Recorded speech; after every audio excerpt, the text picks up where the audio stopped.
Tá. O André tem problema de horário. Tá. E aí a gente volta. Segue a ordem normal. André Canuto, tá legal. André Canuto, do MPT.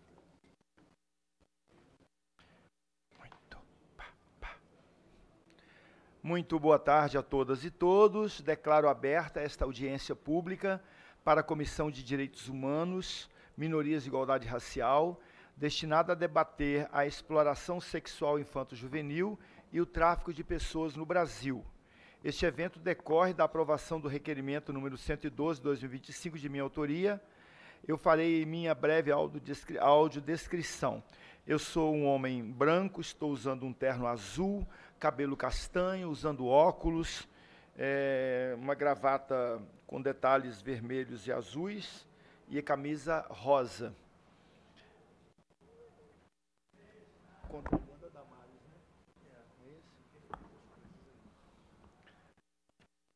Contrariando aquela máxima que diz que menino usa azul e menina usa rosa, né? Fazendo a contrariedade. Não é isso? O nosso plenário, ele está equipado com tecnologias de acessibilidade, aro magnético, Bluetooth, sistema FM para usuários de aparelhos auditivos. Informo também que esse evento está sendo transmitido via internet e o vídeo pode ser acessado pela página da comissão www.câmara.leg.br/cdhm no site da Câmara dos Deputados e pelo canal da Câmara dos Deputados no YouTube. É importante também ressaltar que, a partir da página da comissão, todos os cidadãos podem participar dos debates de maneira interativa, em todos os eventos, de maneira online, enviando perguntas que, ao final, poderão ser submetidas à mesa para a manifestação dos convidados. O registro de presença dos parlamentares se dará de forma presencial no posto de registro biométrico desse auditório. Os parlamentares que fizerem uso da palavra por teleconferência terão sua presença registrada. O tempo concedido aos expositores, a quem já agradeço a participação, será de 7 minutos.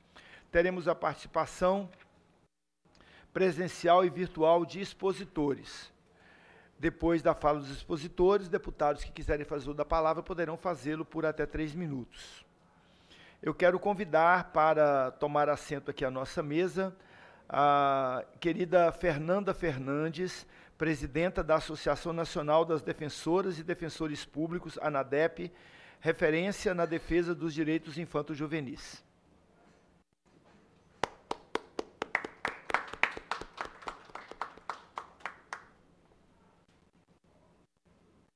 Pertinho de mim.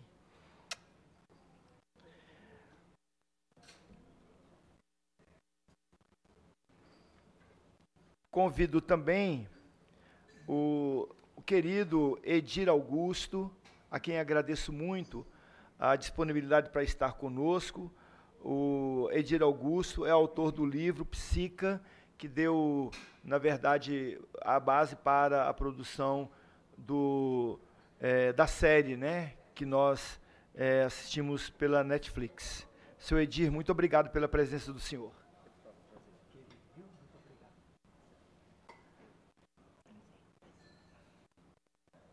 Também estão conosco de maneira online o senhor André Canuto, de Figueiredo Lima, procurador do Trabalho e vice-coordenador nacional da Coordenadoria Nacional de Combate ao Trabalho Infantil e de Promoção e Defesa dos Direitos de Crianças e Adolescentes, Cor de Infância, está conosco de forma virtual. André Canuto, nos escuta? Sim, presidente. Muito obrigado. Muito obrigado por sua presença conosco. Também está conosco Marta Maria dos Santos, diretora de Direitos Humanos da FENAPRF. Marta, você nos escuta bem? Escuto sim, presidente. Muito obrigado, viu, Marta, por sua presença conosco. Também está conosco Viviane Albuquerque, gerente do Programa Desaparecidos do Disque Denúncia RJ. Viviane, está por aí conosco, Viviane? Sim, estou aqui, presidente. Escuto perfeitamente. Obrigado, Viviane. Luana Maria Guimarães Medeiros, diretora do Departamento de Imigrações da Secretaria Nacional de Justiça do Ministério da Justiça e Segurança Pública. Luana, está ouvindo a gente bem, Luana? Escuto perfeitamente, deputado. Obrigada. Obrigado a você também, viu? Vamos dar, então, início a esse nosso debate. Eu quero lembrar, nossa audiência, quero lembrar que no início desse ano de 2025, nós fizemos um seminário. E neste nosso seminário, lá pelo mês de março, se não me engano, se a memória não me falta, nós fizemos um seminário onde a gente reuniu pessoas do Brasil inteiro, muitas de maneira presencial e muitas também remotamente, onde nós debatemos o cronograma de atividades da Comissão de Direitos Humanos de 2025. E um dos pontos que nós, já naquela época, lá em março, decidimos que tocaríamos na Comissão de Direitos Humanos, Minorias e Igualdade Racial, é exatamente o tema objeto dessa nossa audiência pública, que é o tema da exploração sexual infanto-juvenil e também o tráfico de pessoas no Brasil. Sabemos que esta é uma chaga, que a gente precisa dar tratamento a ela, e o nosso desejo não é mitigar os efeitos disso, mas a nossa intenção é de trabalhar exaustivamente para que não haja mais nenhum abuso sexual de criança e adolescente, para que não haja também nenhuma família tendo que passar por esta situação onde o tráfico de pessoas ainda continua acontecendo. Então, nós estamos muito sintonizados com aquilo que decidimos lá no mês de março. E eu quero, agradecendo a querida Fernanda Fernandes, nossa presidenta da ANADEP, quero já abrir a fala para ela, para que ela possa se dirigir a nós. Muito obrigado, viu, Fernanda? Vou pegar o microfone para você aqui, fica melhor, eu acho. Aí tá bom? Tá.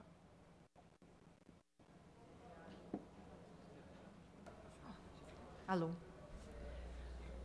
Alô, alô? Tá ótimo. Tá, obrigada. Bom, boa tarde a todos e todas, que cumprimento aqui na pessoa do excelentíssimo deputado Raymond, presidente dessa Comissão de Direitos Humanos, que tem feito, durante a sua gestão, um trabalho fundamental na proteção e promoção de direitos humanos para garantir a dignidade de diversos grupos. E me sinto muito feliz de hoje estar aqui como convidada em mais esse diálogo, mais esse debate, essa discussão, para promover e proteger direitos humanos desse grupo específico que é das crianças e adolescentes, tema pelo qual tenho tanto carinho, que é minha área de atuação como defensora pública, embora esteja aqui na presidência da Associação Nacional, mas tema que a humanidade protege há bastante tempo. Em 1989, tivemos o ápice da defesa do direito das crianças, com a consagração da Convenção Internacional sobre o Direito das Crianças, da ONU, ocasião em que, de forma expressa, se declarou que crianças e adolescentes são, de fato, sujeitos de direito, e que, portanto, não podem ser objetificados em nenhum contexto, e muito menos submetidos à situação de violência dos seus direitos garantidos, assim como a qualquer outro ser humano, mas os especificamente em razão de sua condição de pessoas em situação de desenvolvimento físico e mental. Portanto, hoje, quando se discute esse tema no nosso país, que como defensora pública, infelizmente, já tive algumas situações em que me deparei com crianças e adolescentes, meninas ou meninos, que por vezes eram submetidas à exploração sexual, às vezes no contexto dos próprios bolsões de miséria e pobreza do nosso país, em que essa exploração se fazia para que pudesse a família ter alguma troca financeira para a sua sobrevivência. Se trata de um fato, de um tema que devemos encarar com seriedade e com compromisso, para que nossas crianças possam, na forma da Convenção Internacional, serem realmente tratadas como sujeitos de direito que merecem a sua integridade física e mental para se desenvolverem de uma forma plena e garantirem um futuro com desenvolvimento, com integridade e com sustentabilidade da sua inteireza como seres humanos que merecem. Então, parabenizo aqui o deputado, cumprimento todos os integrantes da mesa e todos os que estão aqui debatendo esse tema que é essencial para a nossa infância e juventude de um país ainda pobre, de um país onde a pobreza ainda se faz como mais uma das formas de violência de grupos vulneráveis, como são as crianças e adolescentes.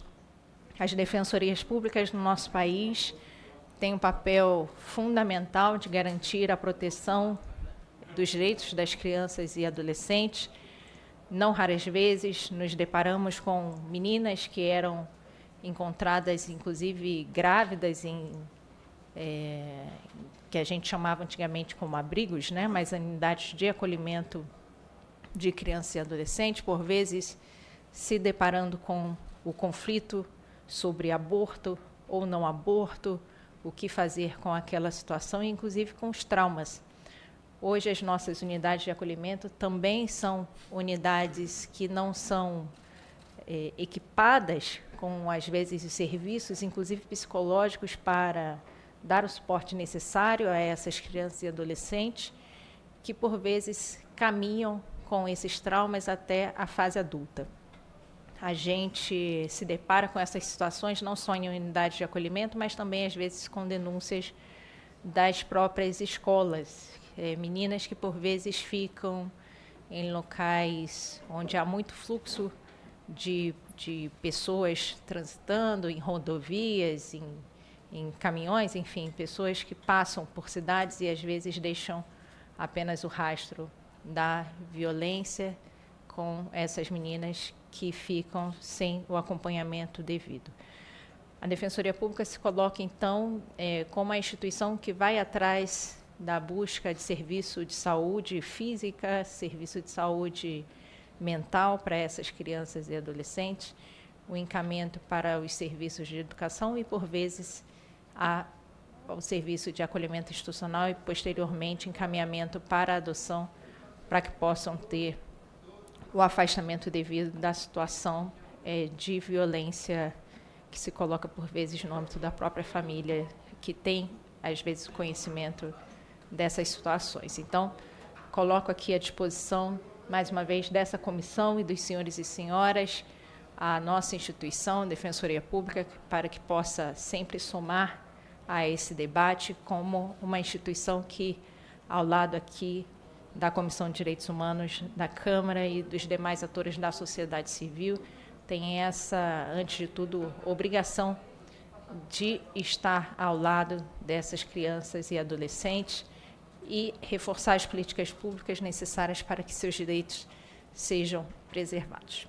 Agradecendo mais uma vez o excelentíssimo deputado Raymond, que sempre tem esse papel fundamental como um ator que, conhecendo a dignidade das pessoas e desses grupos, se coloca sempre como esse protagonista aqui no âmbito das políticas públicas e das leis que são necessárias para a gente desenvolver o nosso país nessas pautas. Muito obrigada. Muito obrigado, Fernanda, nossa querida presidenta da Associação Nacional dos Defensores e Defensoras Públicas, ANADEP.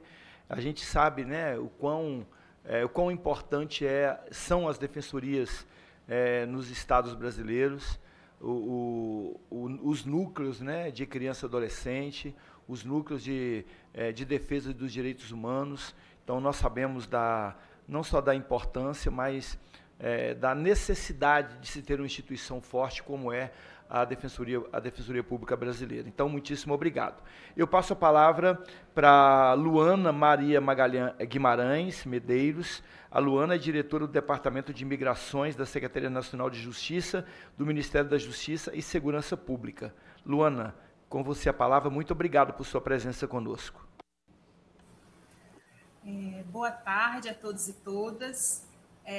Agradeço em nome do Ministério da Justiça, em especial da Secretaria Nacional de Justiça, capitaneada pelo secretário Jean Lema, o convite que nos foi feito para participar desta reunião, dessa audiência pública.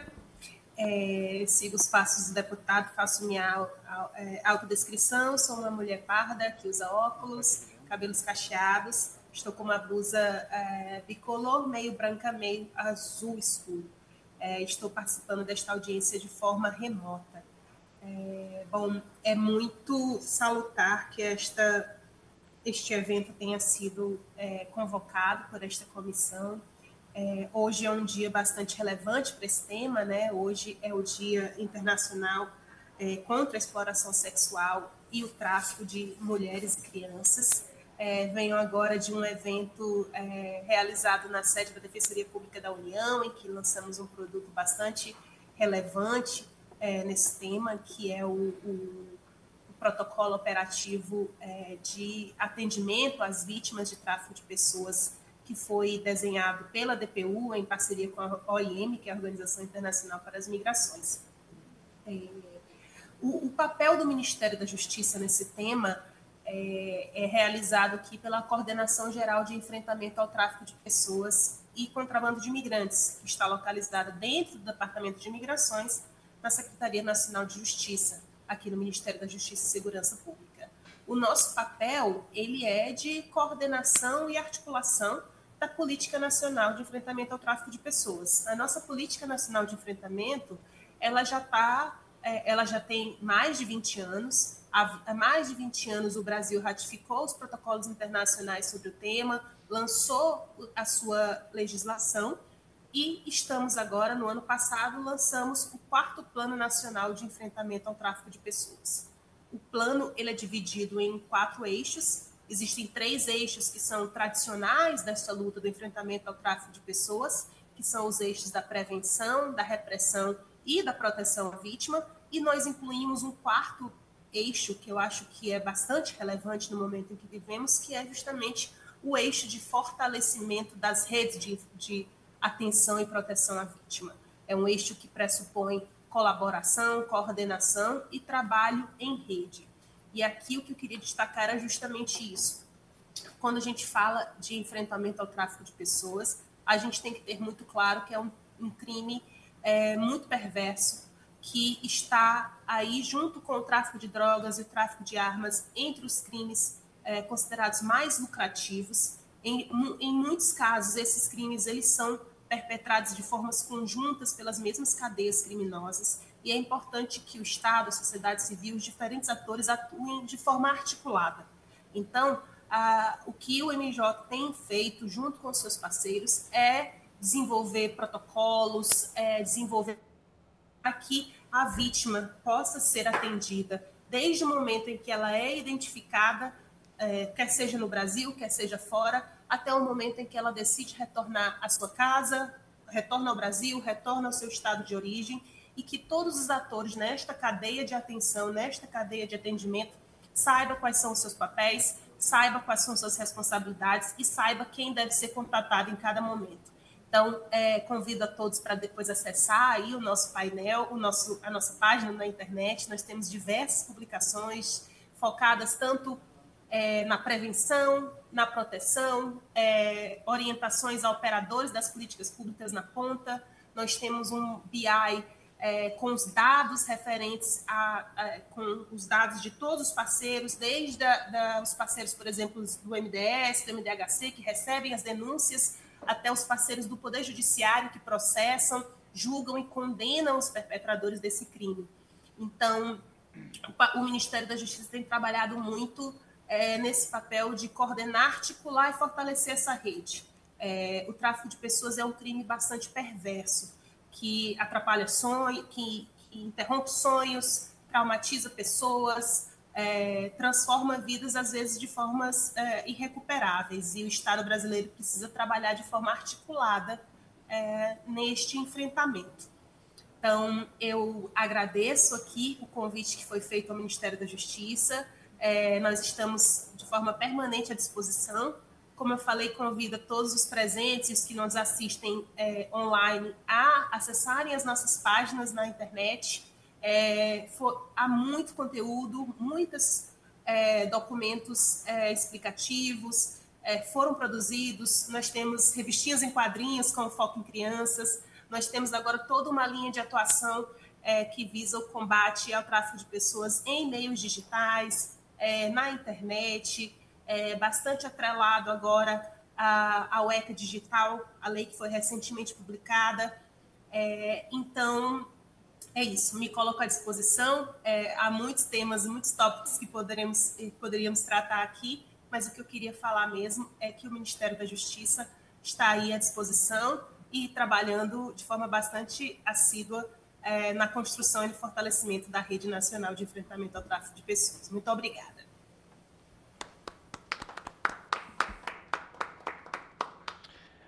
Nós que te agradecemos, viu, Luana? Muitíssimo obrigado por sua participação conosco.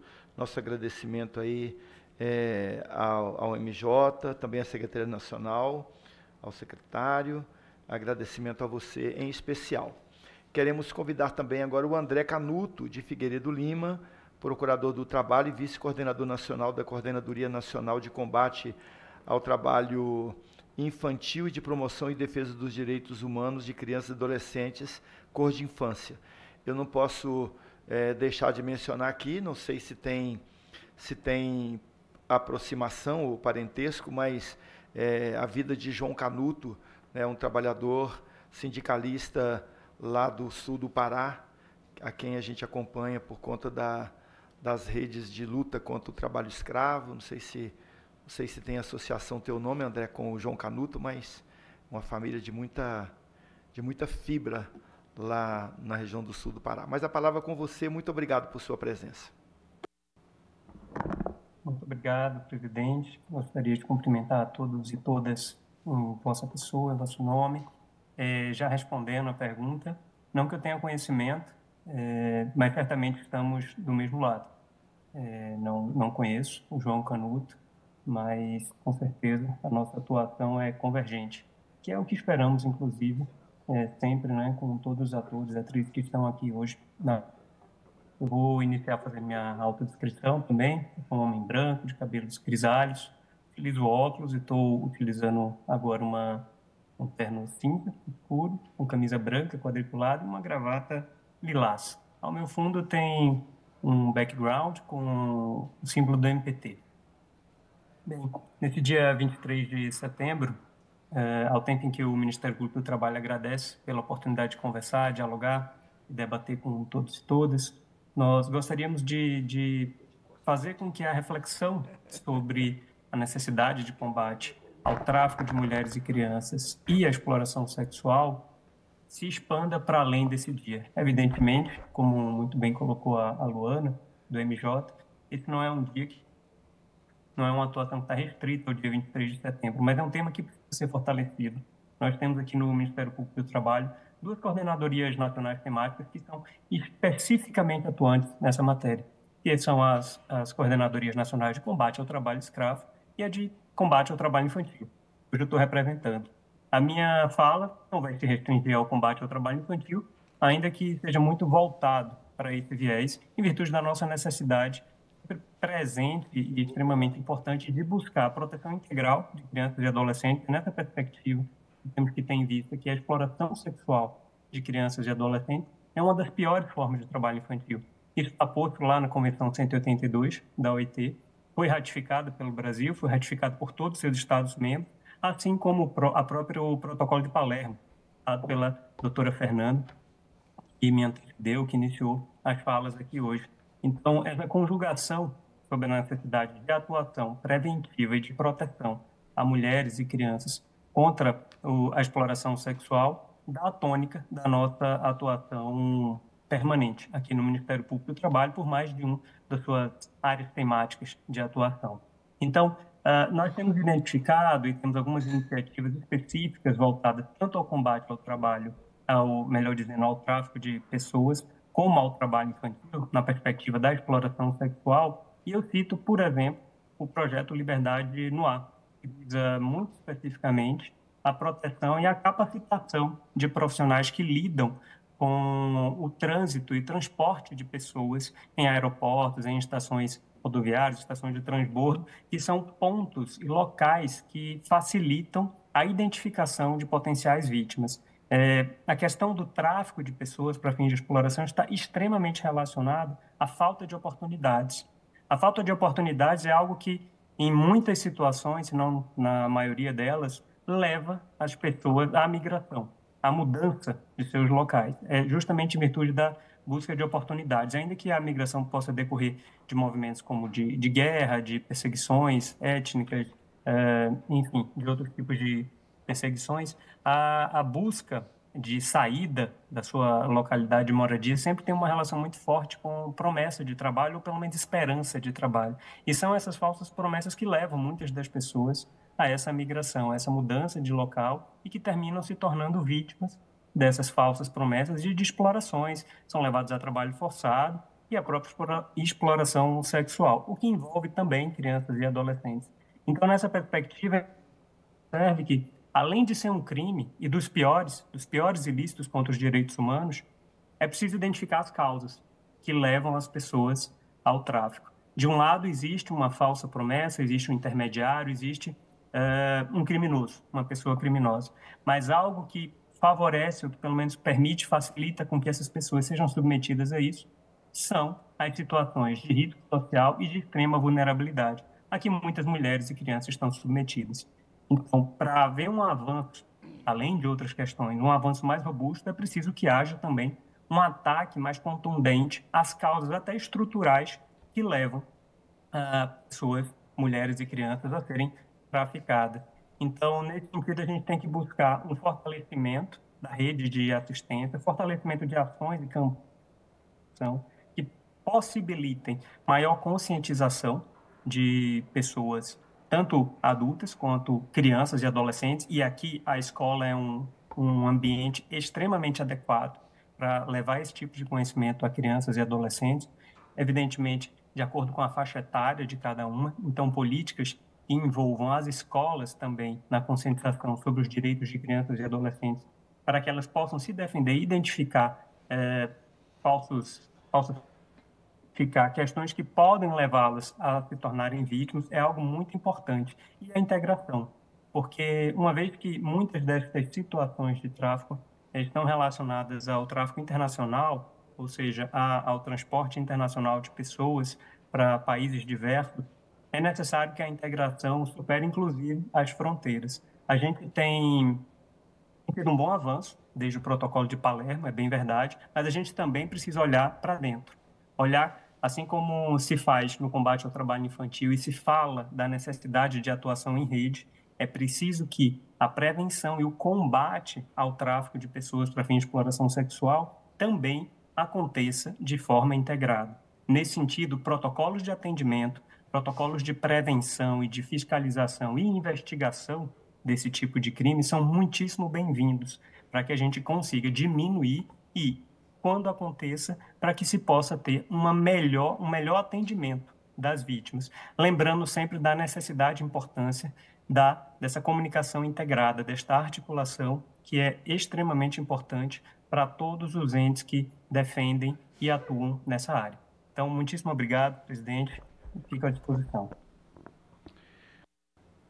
Nós aqui te agradecemos, André, por sua participação conosco, contribuição muito importante, o nosso reconhecimento, a importância do Ministério Público do Trabalho, nosso reconhecimento e também nossa preocupação em que o Ministério Público do Trabalho tenha sempre muitas condições adequadas para exercer o seu trabalho, de modo particular, né, nesta questão que você traz, da questão de criança e adolescente, mas de modo particular em algo que também nos é muito caro, que é o combate ao trabalho escravo, né, nosso mais sincero reconhecimento e nosso apreço ao trabalho de todos vocês.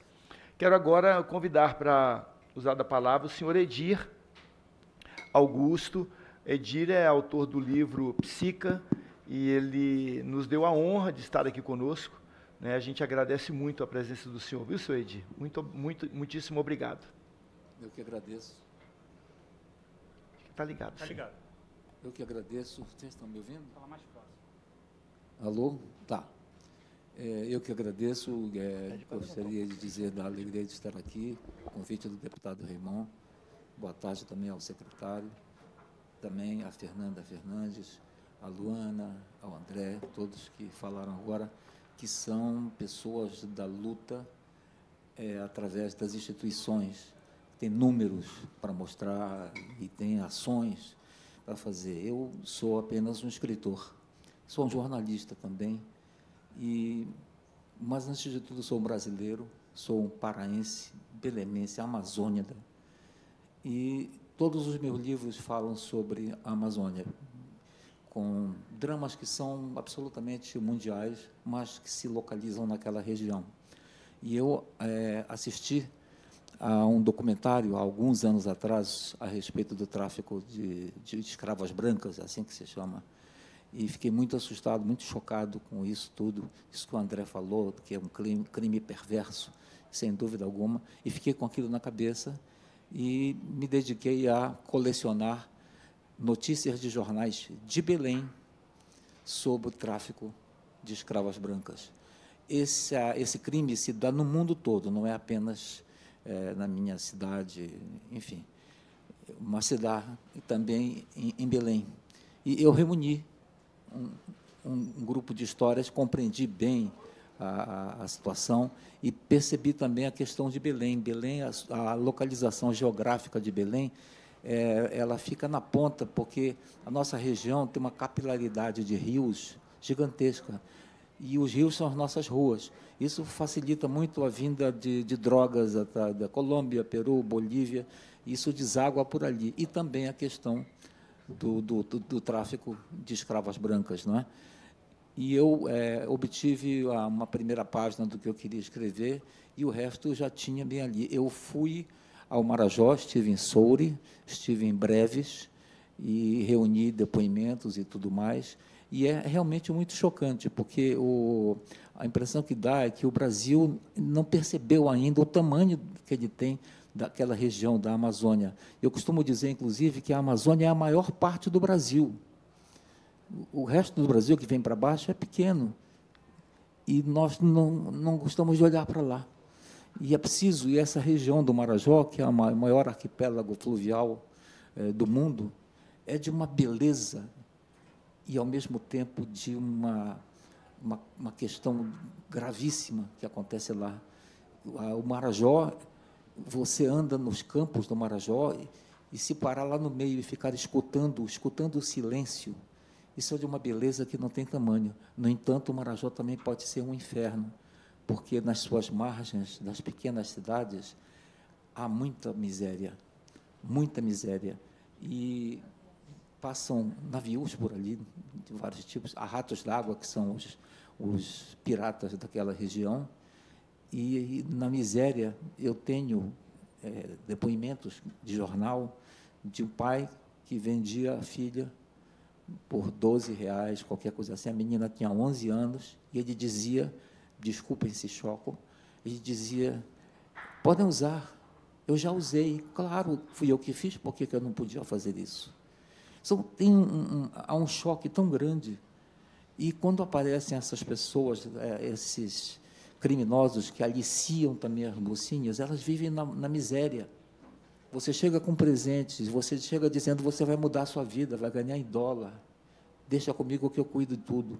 Quando elas são ou raptadas ou aliciadas, quando elas chegam no local onde elas vão trabalhar, elas já não têm mais o passaporte, elas já chegam devendo a passagem, a alimentação e a hospedagem, uma quantia da qual elas não vão conseguir se livrar nunca. Eu estive em Caiena, e há muitas dessas boates por lá, em Caiena, e eu estive com um amigo paraense que mora lá, e ele me disse que, semana passada, eu falei com uma moça dessas, e ela me perguntou se eu não topava comprar o passe dela, porque também há muitos garimpeiros, e às vezes eles bamburram e vão para essas boates, e se acham a moça bonita, se encantam pela moça, ou têm pena da moça, o que quer que seja, eles às vezes pagam, e a moça sai de lá. Aí ela volta para casa, bate na porta. Ela não é mais quem era. Ela agora é uma prostituta, provavelmente alcoólatra, provavelmente viciada em drogas, para suportar aquela pressão toda. Então, elas são assassinadas 2 vezes, porque quando elas vão para essas boates, elas perdem o nome, elas se tornam coisas, produtos. E quando ela volta para casa, ela é uma mulher liquidada para a sociedade. Ela vai ter que recomeçar tudo. Da onde? Ganhando o quê? Dinheiro, como? Que profissão ela pode ter? Então, esse é um crime muito pesado. E a impressão que eu tenho, mesmo ouvindo tudo o que vocês disseram, e eu sei que é verdade, e parabenizo, a impressão que tem é que a sociedade acha muito desagradável e deixa de lado isso. E é uma coisa inacreditável em termos de violência contra pessoas, contra moças, mocinhas, muito jovens, 10, 11 anos de idade. Tem uma rua de Breves que é apelidada de Xirizal, que vem de uma palavra que é usada na região para dar nome ao órgão genital feminino. Entende? Então, você acha lá essas coisas e as pessoas não são humanas, né? Elas se transformam numa outra coisa. As pessoas que dominam essa área e quem vai e quem topa fazer isso seriam homens. É difícil dizer isso, né? Porque aproxima muito do animal. Então, é de uma violência isso que acontece às nossas barbas. Entende? Acontece e a gente parece não dar bola. Eu escrevi esse livro, sabendo que também era uma denúncia, porque me chamou a atenção. Eu escrevi a partir do momento em que uma mocinha ela briga com o namorado, e aí ela chega na escola e o namorado publicou na mídia social ela fazendo sexo com o namorado, os alunos todos riem da casa dela, ela vai para casa, o pai dá uma surra e manda ela para a casa de uma tia para até a poeira baixar e tal. E essa tia mora no centro da cidade e ela, sem nada para fazer, vaga um pouco pela cidade, acaba encontrando quem não deve e ela é raptada.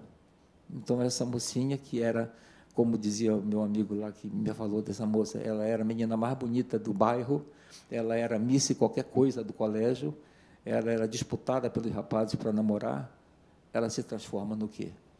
Então, eu sou um escritor, eu não tenho esses números todos, sabe, que vocês mencionaram, ações que vocês fazem, mas eu tenho essa história para contar.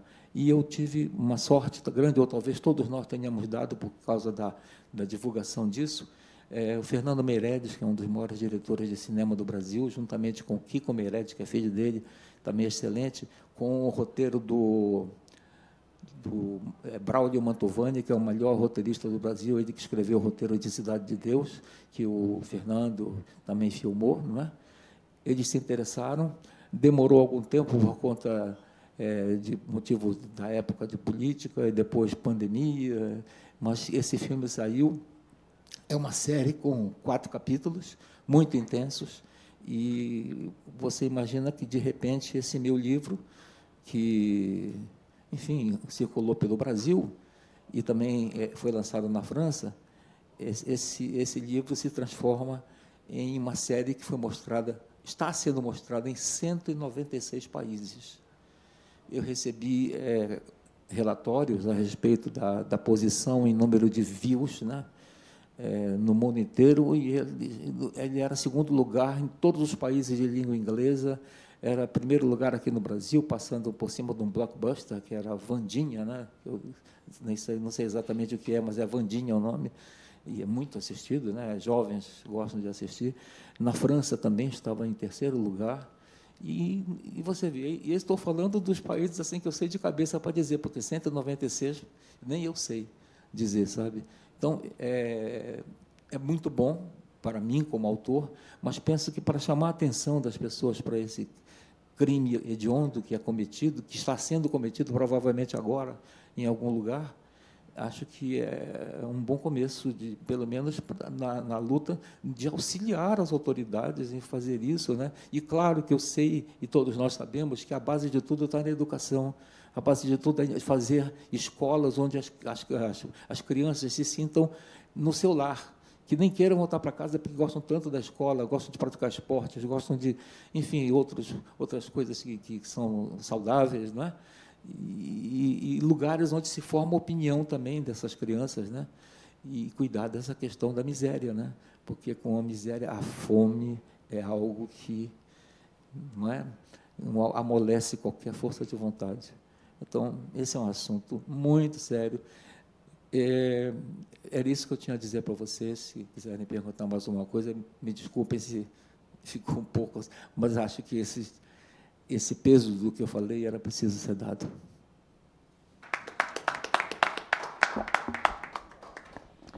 Seu Edir, muito obrigado por sua presença aqui conosco, por sua sensibilidade de homem amazônico, de um brasileiro que se indigna com o que vê e consegue colocar nas páginas, na escrita, esse relato tão dramático.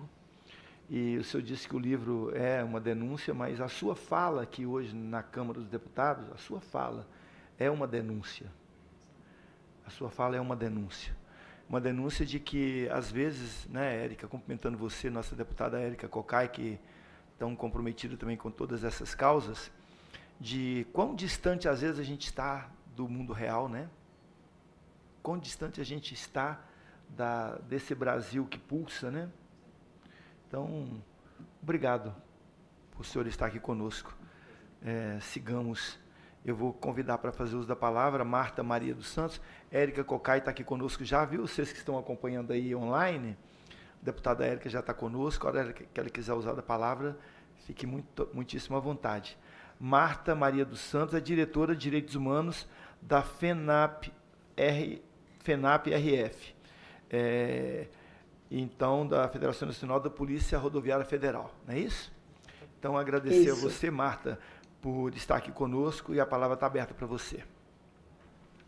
Excelentíssimo senhor presidente, senhoras e senhores parlamentares, autoridades presentes e representantes da sociedade civil e demais participantes. Sou Marta, sou negra, estou de óculos, vestido com uma roupa tipo listrada, branca e preta, cabelo cortado curto.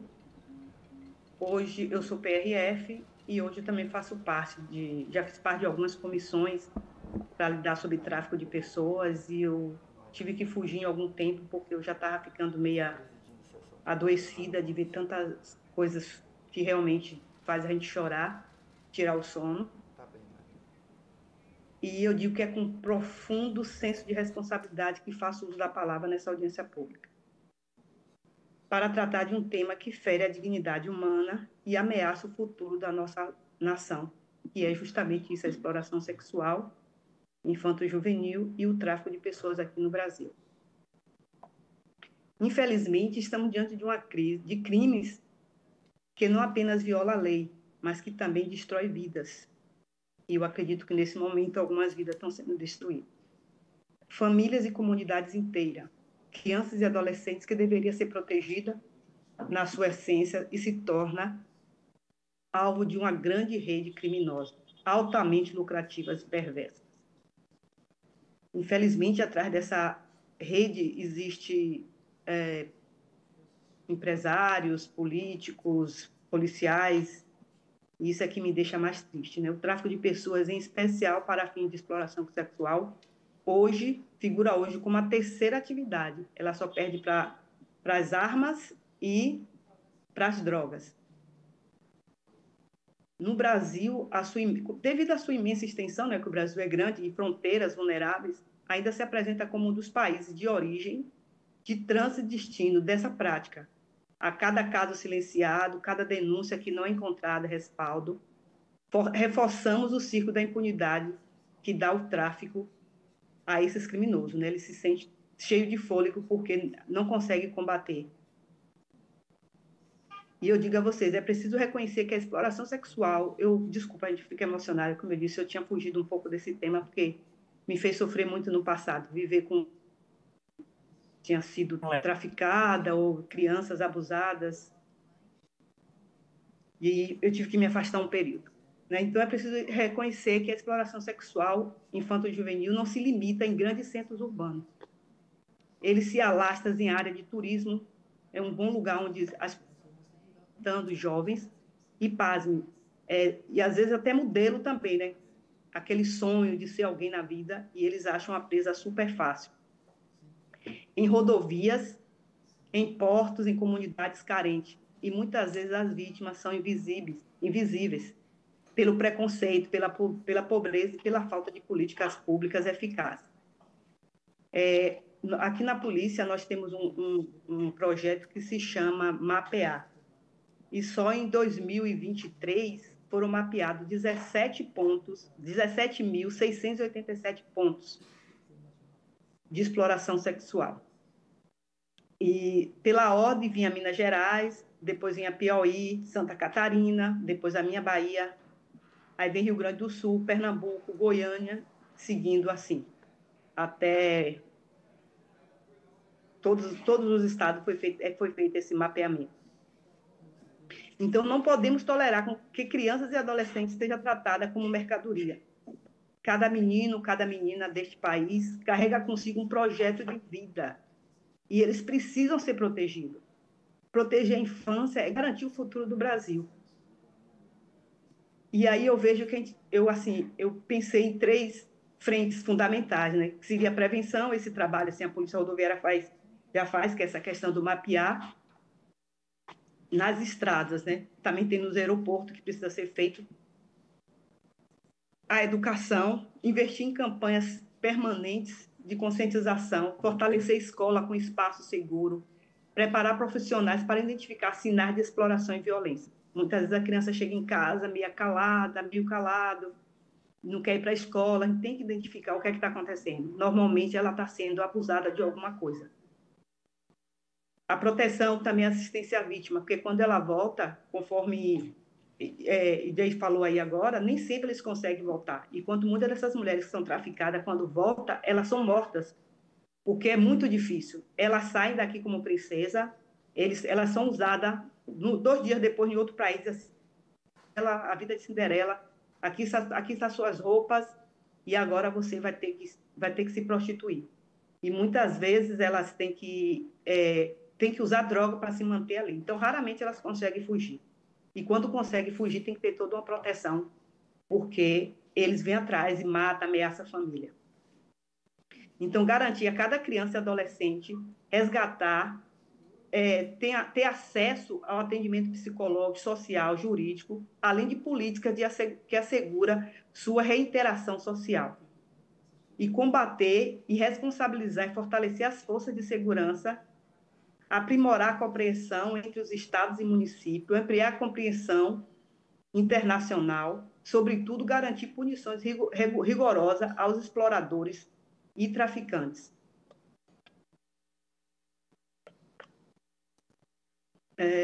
Senhoras e senhores, combater a exploração sexual infanto-juvenil e o tráfico de pessoas não é apenas uma questão de justiça, vamos fazer justiça.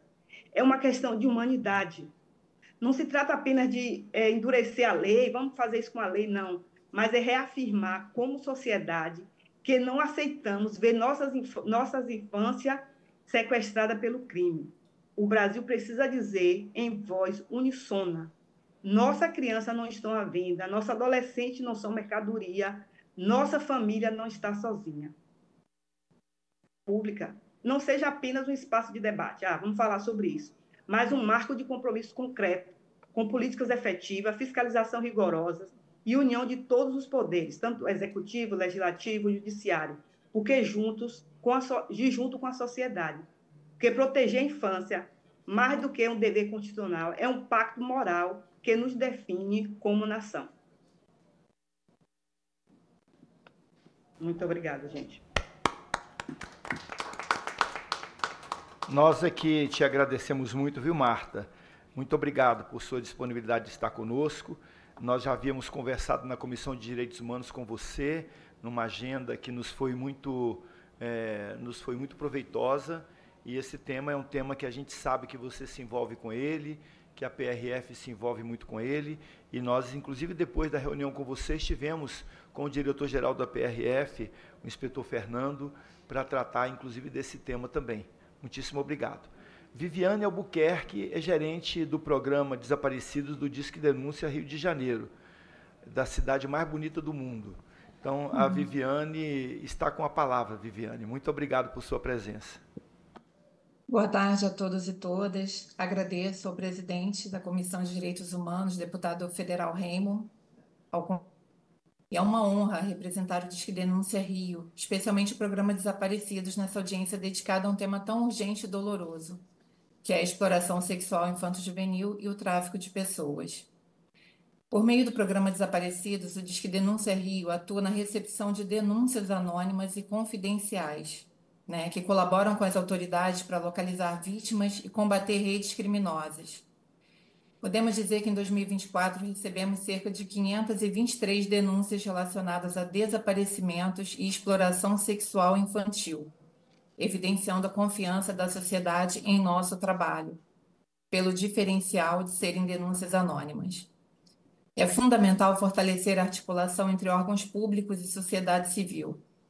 Acreditamos que a capacitação de profissionais, a implementação de políticas públicas intersetoriais e o uso dos canais de denúncias acessíveis, como os nossos, por exemplo, são essenciais para a prevenção e combate eficaz para o rompimento do ciclo de exploração e tráfico. A proteção integral de nossas crianças e adolescentes é um dever constitucional e moral. Denúncia, prevenção, educação e articulação intersetorial são pilares fundamentais para o rompimento desse ciclo. Eu vou falar um pouco para vocês de como funciona e como atua esse programa Desaparecidos, né? Qual é a forma estratégica que nós temos no enfrentamento a esse tipo de crime. Recebemos as denúncias anônimas, qualquer pessoa pode informar casos de desaparecimentos, exploração sexual ou suspeita de tráfico de pessoas. Essas informações são imediatamente encaminhadas às autoridades competentes. Localização de vítimas, trabalhamos em parceria com órgãos policiais, de proteção social, para encontrar crianças, adolescentes, desaparecidos ou em situação de exploração. Fazemos também um monitoramento e mapeamento de casos, ou seja, analisamos os dados das denúncias, identificamos padrões e regiões de maior risco, colaborando com ações preventivas, investigações direcionadas e na prevenção também e conscientização, participando de campanhas educativas de sensibilização, fortalecendo a cultura de proteção integral e informando a população sobre canais de denúncias e direitos das crianças e adolescentes. Atuamos junto a órgãos de segurança, assistência social, saúde, educação e sociedade civil, promovendo uma resposta coordenada e eficaz há cerca de 30 anos.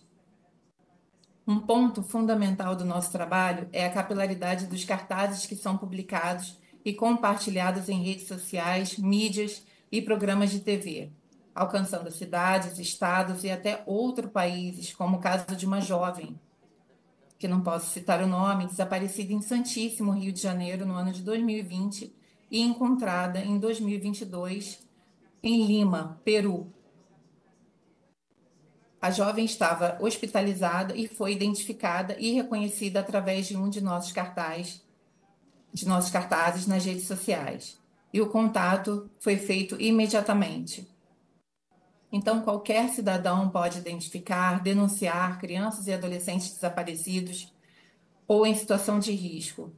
Essa capilaridade transforma a própria comunidade em uma rede de proteção, uma vez que nossos cartazes apresentam a foto da criança, do adolescente e os dados básicos, como nome, idade, data de desaparecimento, local de desaparecimento, e isso ajuda muito na identificação. Em resumo, nós transformamos nossas denúncias recebidas em ação concreta, contribuindo diretamente para a prevenção e o enfrentamento da exploração sexual infanto-juvenil e do tráfico de pessoas. Deixo aqui, né, em nome do Disque Denúncia, por meio do programa Desaparecidos, reafirmo nosso compromisso em apoiar o Estado e a sociedade na localização das vítimas, na prevenção de crimes e na promoção de uma cultura integral. Estamos à disposição para colaborar com esta comissão e com todos os envolvidos na construção de um Brasil mais seguro, né, e justo para nossas futuras gerações. Obrigada.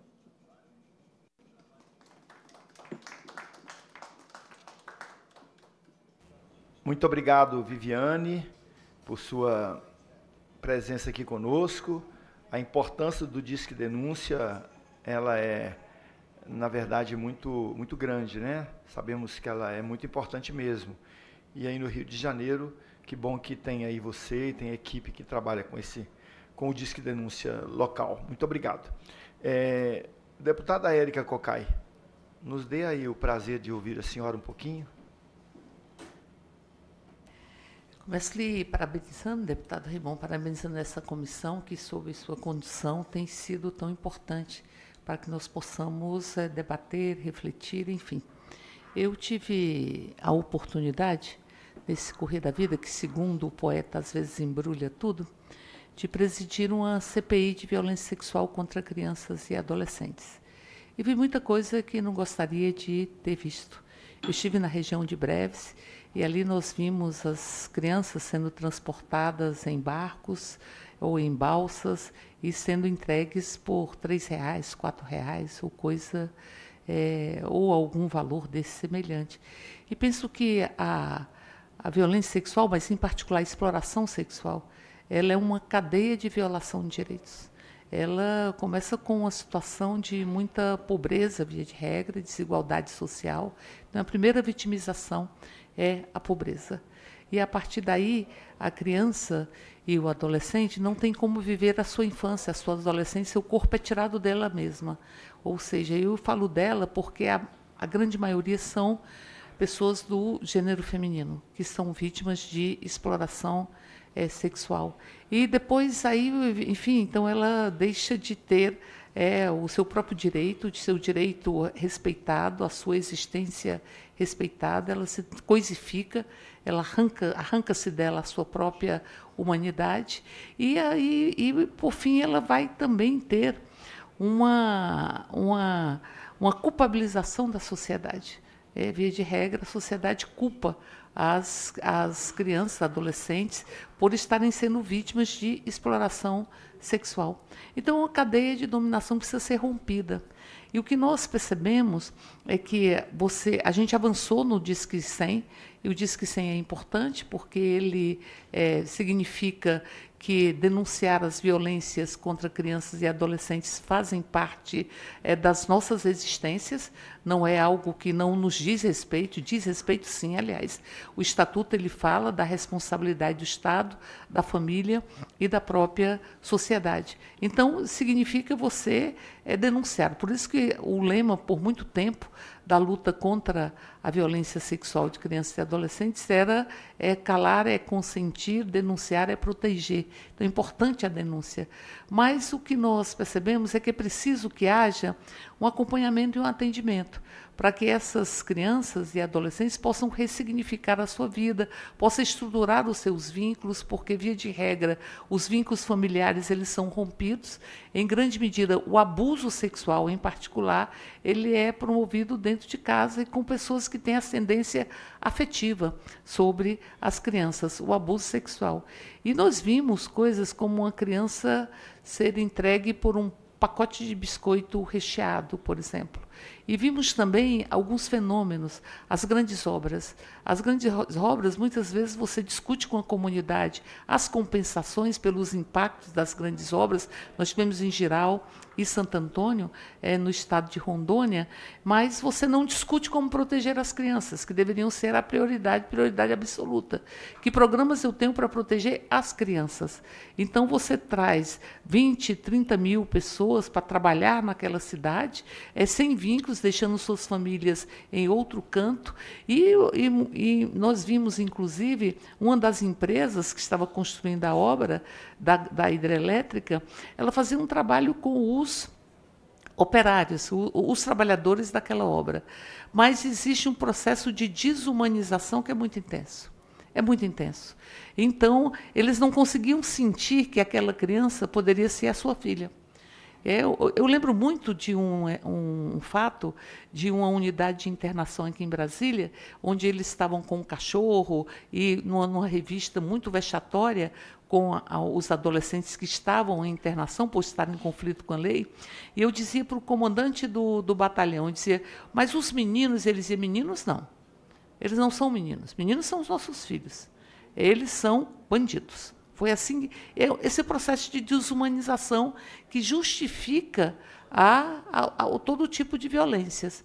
Então, ali, os trabalhadores eles tinham dificuldade de entender que podia ser, não, minha filha não. Minha filha está protegida dentro de casa. Essa não pode ser minha filha. Eu não posso encará-la como se minha filha ou pudesse ser a minha própria filha. E nós discutimos a época, que era a época de Copa do Mundo, que a proteção também. Você ia preparar o Brasil para grandes eventos. O Brasil é um país de muitos grandes eventos. Você tem carnaval, você tem a Boi de Parintins, você tem grandes eventos no Brasil. Mas é preciso que nos grandes eventos você tem um olhar de proteção para as próprias crianças e os adolescentes. Isso significa, inclusive, assegurar proteção quando os pais e mães estão trabalhando, enfim, algumas experiências que existem, de você disponibilizar creches temporárias naqueles espaços, em grandes eventos. Mas uma Copa é um grande evento. Aí a gente começou a discutir e reunimos aqui os países, os estados que seriam sede, o Distrito Federal, sede dos Jogos da Copa, para ver assim, que medidas que se toma, porque tem que ter medidas para que você possa proteger as crianças e adolescentes nos grandes eventos, porque não é só preparar o Brasil com infraestrutura hoteleira, isso na COP30 deveria estar. Como é que nós estamos preparando nossas crianças, protegendo nossas crianças e adolescentes num evento como COP30? Se preocupa muito com a rede hoteleira, com transporte, mobilidade, e as nossas crianças e adolescentes, que são prioridades absolutas. Então, portanto, é uma cadeia de dominação e dominação de gênero, porque, via de regra, são dominação étnica também. As meninas ribeirinhas, que são muito vítimas desse tipo de violência, que é uma violência que desconstrói. Nenhuma violência ela é ensimesmada. Todas as violências, elas levam a outras violências, ou elas, enfim, elas se perpetuam, ou elas resistem ao tempo nessa situação de violência. Então, portanto, o que nós achamos é que o Brasil tem que fazer planos de preparação ou de enfrentamento à violência sexual e à exploração sexual. Aqui já foi dito pela Marta, mas é a terceira maior rede lucrativa. Você tem um tráfico de drogas, o tráfico de armas e o tráfico de pessoas. E nós vimos meninas que foram libertas e que estavam em cárcere privado, foram traficadas. Meninas que saíram do sul do país e que estavam no norte do país, porque ali tinha muitas pessoas que iriam trabalhar naquela região e tal, enfim, ofertadas como se coisa fosse. Então, penso, por fim, que é preciso ter o plano nacional. Nós fomos e solicitamos aos municípios, em particular as capitais, e aos estados, qual plano você tem. Porque tem que ter plano, que vai envolver a educação, que vai envolver a cultura, que vai envolver a geração de emprego e renda para os pais, em particular, que vai envolver uma série de políticas públicas. Tem que ter plano. E plano com prazos. Ou seja, quem são os responsáveis, qual é o prazo, qual é a ação e qual é o prazo. Onde você constrói um plano, e a primeira vez que tivemos um plano nacional foi no primeiro governo Lula, se não me falha a memória. O primeiro governo Lula foi o primeiro plano nacional de enfrentamento à violência sexual contra crianças e adolescentes. Mas essa apartação de que elas não são como as nossas filhas, não são como os nossos filhos, essa apartação, esse processo de desumanização. Se desumaniza a pessoa que desumaniza também é desumanizada. E você perde o diálogo humano, que é absolutamente fundamental. Aqui na rodoviária do Plano Piloto, um pouco antes disso, eu ainda era deputada distrital, nós tínhamos as meninas que faziam também, que se entregavam seus corpos por R$2, R$3, R$4. E ali nós vimos também extremas violências físicas, violências sexuais. Então, é preciso, sim, esse projeto da Polícia Rodoviária Federal, por exemplo, que é o mapa da vulnerabilidade, ele é importante porque ele estabelece os lugares que há uma vulnerabilidade maior. Mas eu também já escutei de uma pessoa do OCS dizer o seguinte: a gente tira e resgata, e depois volta. Porque você não tem. Então, penso, é preciso romper a impunidade, e a impunidade existe, particularmente quando você tem ascendência política e econômica na região, você tem muita impunidade. A gente chegou, inclusive, a propor que esses crimes de violência sexual contra crianças e adolescentes, quando há ascendência econômica e política, pudesse ser federalizado, e não tivemos sucesso com isso, mas que pudesse ser federalizado para tirar das relações, que são as relações de poder incrustadas naquele território, que possibilitam este processo. Então, é preciso ter planos, é preciso ter atendimento a essas meninas. Eu falo meninas, mas não são só meninas, mas a maioria meninas. Atendimento a essas crianças e adolescentes, e é preciso romper a impunidade. É preciso romper a impunidade, porque nós vimos municípios do estado do Amazonas que o prefeito chegou a ser preso, inclusive, em função disso, que se pressupunha, tinha estuprado por volta de 100 meninas, é o que se avalia, e estabelecia uma relação econômica. Dizer o seguinte, não, o que você quer? Você quer? E tinha uma menina que ela falava, eu queria que a minha mãe fosse tratada por um câncer, de um câncer que ela tinha, que a gente não tinha condições de tratar. Então, várias histórias de muita dor. Então, portanto, romper a impunidade, elaborar os planos, romper a impunidade e, ao mesmo tempo, ter atendimento a essas meninas. Eu vou encerrar apenas lembrando a frase de uma menina que, à época, tinha 13 anos, ela tinha sido vítima de violência sexual aos 11 anos, e, nesses 2 anos, nada tinha acontecido. Nem o processo tinha caminhado, nem tampouco ela tinha sido atendida, para ressignificar a sua vida e, em verdade, fazer com que... E ela dizia, é isso que eu não esqueço, e eu não vou esquecer nunca, ela dizia assim, a minha vida acabou, porque eu não sou mais pura. É a culpabilização. A sociedade culpabiliza e, muitas vezes, a culpa é internalizada. Essa menina é preciso ter atendimento multidisciplinar para que ela possa ressignificar a sua vida, reconstruir os seus vínculos e, a partir daí, possa, enfim, ter a condição de não ser vítima de tantas violências de gênero, étnica, violência social, violência da palavra interditada e da palavra negada. E as meninas que são encaradas, aqui foi dito pelo Edi, e é isso que a gente percebeu também, elas culpabilizadas pela própria sociedade. São planos. Eu acho que a gente podia aqui, desta audiência pública, cobrar a elaboração de planos. Planos de... E aí, porque trabalho infantil também, não é? Porque é uma das formas mais degradantes de trabalho infantil, que é a exploração sexual. Como também o trabalho nos lixões e tal, mas, enfim. Então, é preciso unificar os planos, Quando você faz um plano de combate à violência, você vai ter aspectos do plano de estímulo à convivência comunitária e familiar. Você vai ter também, vai dialogar com os planos de combate ao trabalho infantil e você vai dialogar com outros planos que estão em curso. Precisa unificar e, a partir daí, termos um compromisso de que nenhuma criança vai deixar de ser criança e nenhum adolescente vai deixar de viver a sua adolescência, para que nós possamos dizer que somos um país dentro do marco civilizatório. Obrigado, deputada Érica.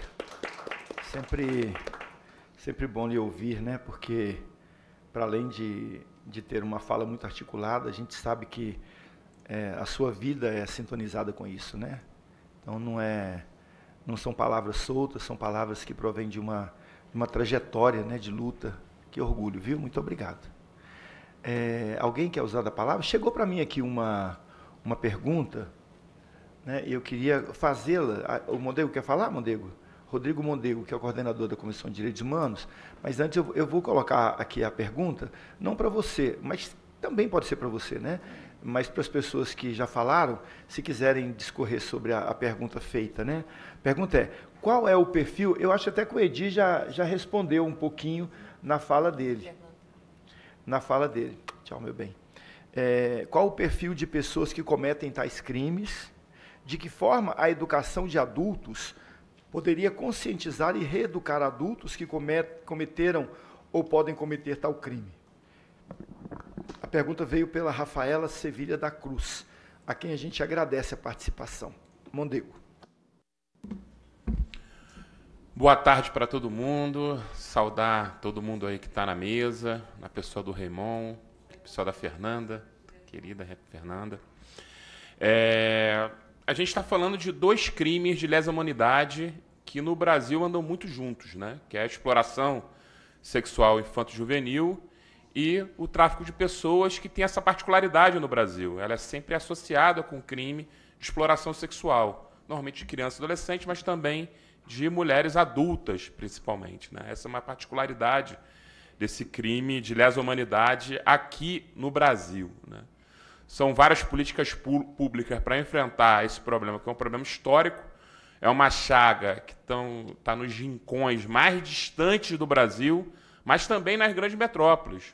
Cabe lembrar que a gente perdeu um dos maiores jornalistas da história do Brasil, que é o Tim Lopes, numa cidade que é uma capital, né, que foi no Rio de Janeiro, num território de favela, onde ele estava denunciando exploração sexual infanto-juvenil naquele território e foi morto por conta disso, né? A gente tem as estradas do Brasil, né, que também tem essa chaga na beira da estrada, que é a exploração sexual infanto-juvenil, né? Como a Polícia Rodoviária Federal faz um trabalho muito importante no enfrentamento a esse tipo de crime. Mas a gente tem uma dificuldade muito grande, que a gente tem um setor da política brasileira que atrapalha e muito, e faz de tudo para prejudicar o enfrentamento a esse tipo de crime, que é a extrema-direita brasileira. A extrema-direita, primeiro, ela cria fake news, né, para atrapalhar esse combate a esse tipo de crime. Eles tentam a todo momento associar a população LGBTQIA+, à pedofilia e ao crime de exploração sexual infantil, o que é uma mentira. Não que não tenha pessoas LGBTQI que exploram sexualmente e fazem o abuso de criança, mas a esmagadora maioria dos clientes, né, desses criminosos que fazem esse tipo de abuso são homens heterossexuais. E a extrema-direita finge que isso não existe, né? A maioria das pessoas que sofrem esse tipo de crime, a maioria dessas crianças que sofrem esse tipo de crime, são muitas vezes ribeirinhas do norte do Brasil, mas eles estão principalmente nas estradas brasileiras. Minas Gerais é o estado que mais tem exploração sexual infanto-juvenil. É Minas Gerais. É na beira da estrada. E a gente nunca viu um Nicolas Ferreira da vida, deputado federal de lá, que adora associar a população LGBTQIA+, ao abuso de crianças e adolescentes, falar um ai sobre a exploração de crianças e adolescentes em beira de estrada. Aí, para piorar, a extrema-direita vem com um conservadorismo exacerbado que tenta, a todo custo, evitar que criança e adolescente tenha a possibilidade de educação sexual nas escolas, para poder saber, né, o que é um abuso sexual, para poder fugir de um eventual assédio que vai fazer essa criança e adolescente ir, né, ser assediada e ir para um lugar onde ela vai ser explorada, onde ela vai ser traficada, né? E a educação sexual nas escolas poderia evitar esse tipo de crime. Mas a extrema-direita brasileira faz de tudo para a criança e adolescente não ter informação sobre esse tipo de crime, não saber o que é abuso e não saber o que é o tráfico de pessoas. Então é importante dizer que a gente tem que fortalecer os instrumentos de enfrentamento a esse tipo de crime, mas a gente tem que enfrentar também esse setor da política que faz de tudo para poder atrapalhar o combate a esse tipo de crime, mesmo toda hora falando, nossa, vamos defender nossas crianças, vamos defender nossas famílias, vamos defender nossos adolescentes, mas na prática faz de tudo para que esse crime permaneça. Então, é importante a gente começar a debater isso de todas as formas possíveis. É isso, gente. Muito obrigado. Eu ia falar deputado. Doutor Rodrigo Mondego, muito obrigado. Olha, quem sabe a gente não está aqui profetizando também, não é não? Ué, seria uma alegria. Precisamos de qualificar esse parlamento, não é não? Qualificar e qualificar muito. Acho que a gente vai caminhando por aqui. Eu não sei se alguns dos expositores, dos que estão remotos, ou então a Fernanda, ou mais de um também, queiram responder essa pergunta sobre o perfil, né? Quem é que comete tais crimes e de que forma a educação dos adultos poderia inibir, né, esse cometimento de crimes. Pode, claro.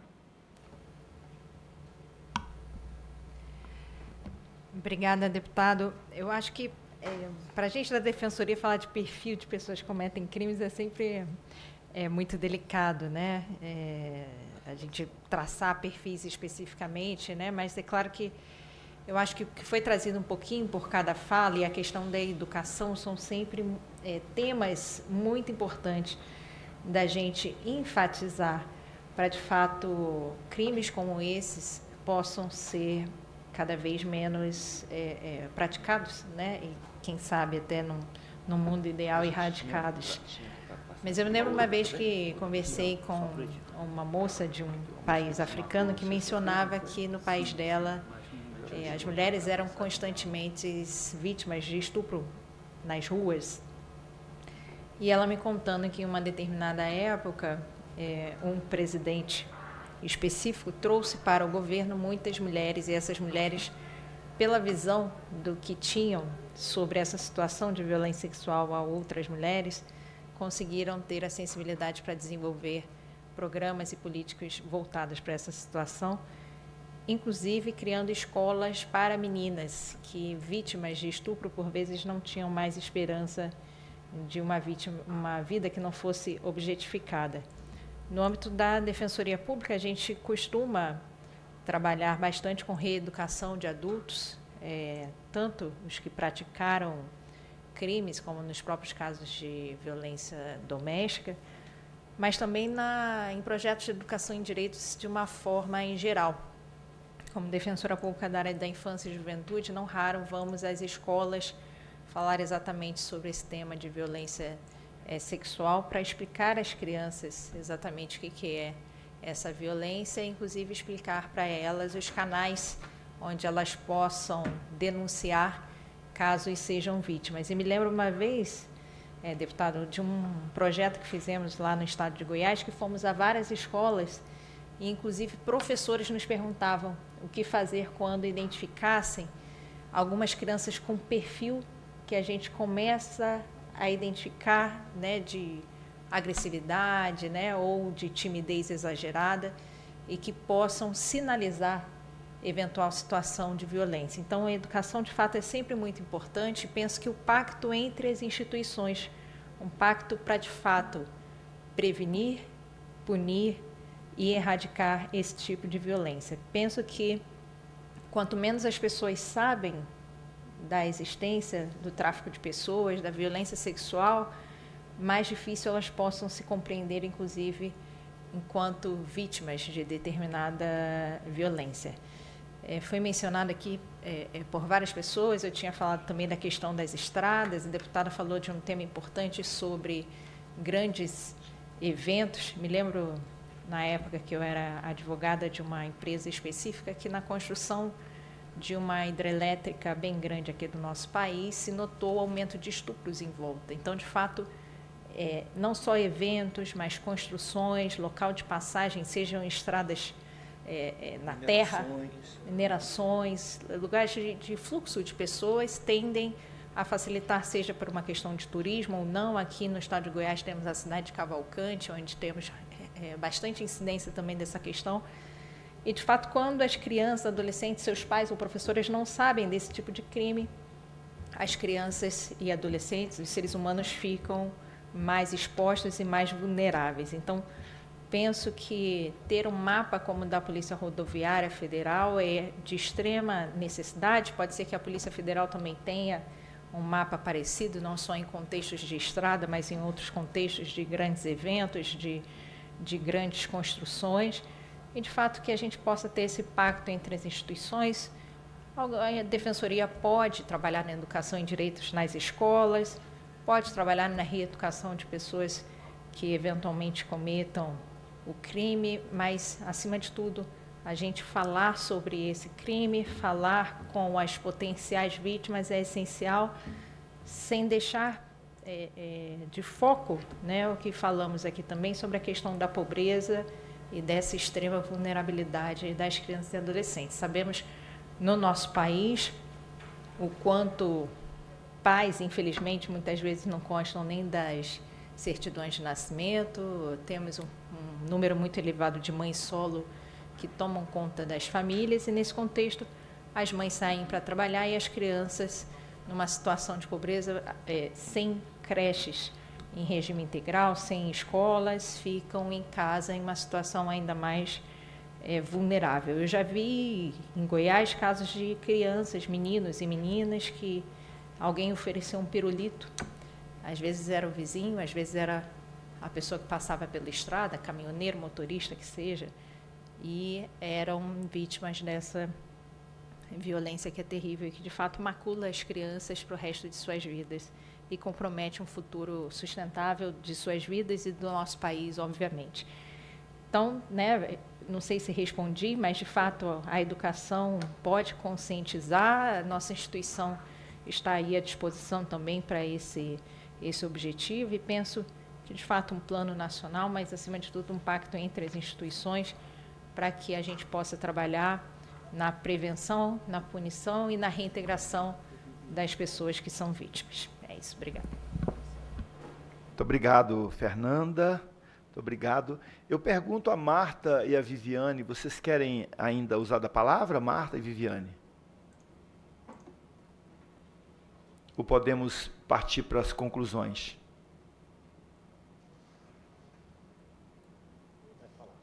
Marta, Viviane, podemos pensar nos encaminhamentos ou vocês querem usar da palavra ainda? Então, eu vou aqui fazer alguns encaminhamentos. A deputada Érica Cocai falou de quebra de lógicas de poder local e combate à impunidade. Ela falou também das redes de atendimento multidisciplinar para crianças e adolescentes exploradas sexualmente. Questão do enredamento, de uma rede de proteção.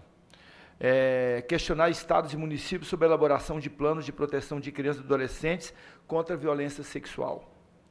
E eu queria fazer um encaminhamento também, que nós podíamos, aqui eu falo para a Comissão de Direitos Humanos, nós podíamos pensar na aprovação de um requerimento na Comissão de Direitos Humanos para a gente realizar uma diligência, não sei nem se precisa, porque a gente já tem uma diligência permanente, emergencial, realizar a diligência da Comissão de Direitos Humanos em Belém do Pará, durante a COP30, para que, em loco, a gente possa observar, cobrar das autoridades, fazer proteção de... Fazer não, olhar, a realidade de crianças e adolescentes no contexto da realização desse grande evento da COP30, e a gente podia fazer algumas parcerias. Uma das parcerias com a ANADEP, com a Defensoria Pública do Pará, podia fazer uma parceria com o próprio senhor Edir, que é um homem que mora em Belém e que tem esse histórico desse olhar jornalístico, desse olhar de um escritor sobre o tema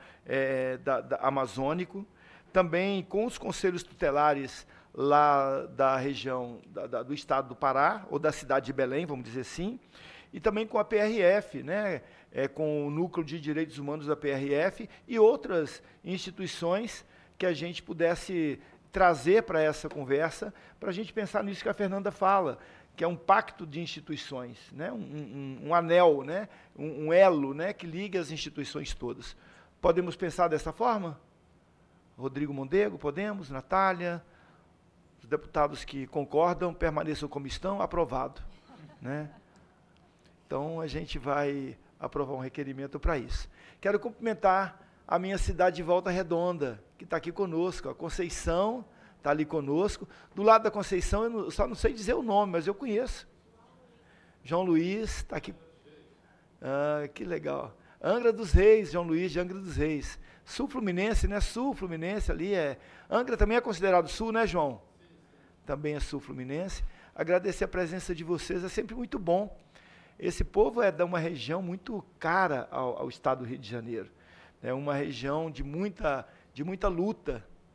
E lembrar que no próximo dia 3 de outubro, na cidade de Barra Mansa, que é ao lado de Volta Redonda, vai ter a inauguração do museu, o Museu do Trabalho e dos Direitos Humanos, que é um projeto do Núcleo de Memória, Verdade e Justiça da UF, Universidade Federal Fluminense, campus Volta Redonda, e em Barra Mansa, dentro de um quartel do Exército, que foi um lugar de muita tortura, mas muita tortura. A história daquele quartel é uma história terrível. Ali eram torturados os homens e mulheres da JOC, Juventude Operária Católica. Você estava lá, João? Desculpa se faço memória disso, te atrapalho. Ali naquele espaço do quartel do Exército, foram torturados a turma da Juventude Operária Católica, à época. Tinha uma tortura que chamava-se procissão. Era que os homens e mulheres eram molhados com as águas do rio, no inverno rigoroso daquela região, e andavam em procissão acorrentados uns nos outros, e os soldados os militares mandando eles percorrer ali a região com uma vela acesa no ânus. Olha o que é que fizeram com o nosso povo. E a gente ainda ouve algumas pessoas dizerem que a gente está inventando histórias. E os militares que denunciaram, alguns militares denunciaram essa tortura, e eles foram perseguidos, também torturados, mortos, esquartejados e com seus corpos desaparecidos. No dia 3 de outubro, para tristeza minha, não vou poder estar lá, porque estou numa outra atividade lá no Noroeste Fluminense, atividade que eu não consegui desmarcar, vai ser a inauguração desse Museu da Memória e da Verdade, para que a gente não se esqueça, para que nunca mais aconteça. Então, lembrei desse caso porque vocês dois estão aqui, João, você e Conceição, que são duas pessoas tão queridas da gente, né? Pessoas de tanta luta, da luta das comunidades eclesiais de base, da Juventude Operária Católica, da JOC, da JAC, da JEC, da JUC, né? O alfabeto todo, as vogais pelo menos. Muito obrigado. Fico meio emocionado de lembrar essas histórias, porque mesmo que a gente não tenha passado pelo flagelo da tortura, também torturaram nossos corpos. Vamos encerrar? Secretário, me ajuda? Nada mais havendo a tratar, eu quero agradecer aqui a nossa querida defensora pública Fernanda Fernandes, presidenta da Associação Nacional de Defensores e Defensoras Públicas, ANADEP. Agradecer também a Luana, que já esteve conosco, não está mais. A Luana, que é do MJ. Agradecer o Edi, que também teve que viajar, voltar para Belém, foi para o aeroporto. A Marta, que ainda está conosco aí, da PRF. A Viviane, né, do Disque Denúncia do Rio de Janeiro, que também está conosco até agora. E o André Canuto, que também esteve conosco, procurador do trabalho e vice-coordenador nacional do combate ao trabalho infantil e de promoção e defesa dos direitos de crianças e adolescentes. Quero agradecer a todos e declarar encerrada essa reunião, antes convocando a todos os senhores e senhoras deputadas e deputados para a reunião deliberativa extraordinária, amanhã, que acontecerá às 14 horas, no plenário 9. A todos, muitíssimo obrigado pelo suporte para essa audiência. Uma boa tarde. Está encerrada a nossa reunião. Muito obrigado.